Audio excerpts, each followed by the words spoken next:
मोनिका जैन सागर से पूछती हैं, नमस्ते महाराज जी, कोई सामान्य श्रावक अगर दर्शन और न्याय न समझ पाए, व्याकरण कठिन लगे, तो अन्य अनुयोगों के स्वाध्याय कर सकता है? कृतकालत में जो भी पहला प्रश्न था उसमें पाप में ही ऐसे पुण्य में भी ऐसे ही समझना है।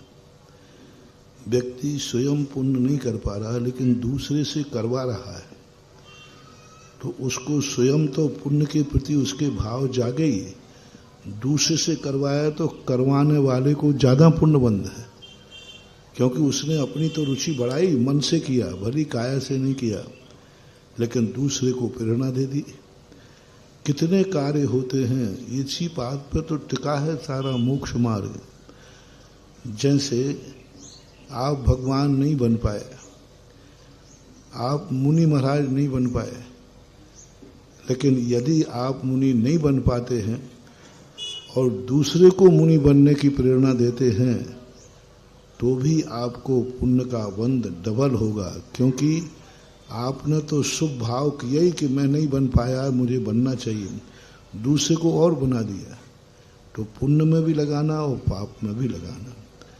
न्याय शास्त्रों को यदि नहीं समझ पाते हो तो कोई बात नहीं, लेकिन न्याय शास्त्र का जो भाव है, प्रमाण और नय, अनेकांत, शादवाद, ये कुछ ऐसे सापेक्षवाद के दर्शन हैं जिन्हें न्याय पढ़ो या न पढ़ो, लेकिन ये न्याय के मूल सूत्र तो आपको जानना ही पड़ेगा।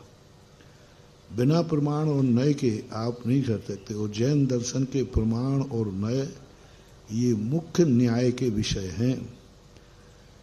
अनेकांत और शादवाद यही सिद्धि के मुख्य कारण हैं। सर्वज्ञ की सिद्धि, आत्मा की सिद्धि, यही न्याय कोई चीज नहीं है। न्याय जो सिद्धांत ग्रंथों में कहा गया है, उसको सिद्ध करने के तरीके का नाम न्याय है।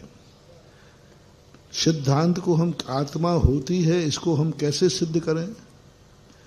सर्वज्ञ भगवान होते हैं, इसको हम कैसे सिद्ध करें? ये वस्तु किस न्याय की अपेक्षा है, कैसे सिद्ध करें? तो सिद्धांत कथित विषय को, वास्तविक वस्तु तत्व को सिद्ध करने के लिए जो तर्क आता है, साधन आता है, उसी का नाम न्याय है।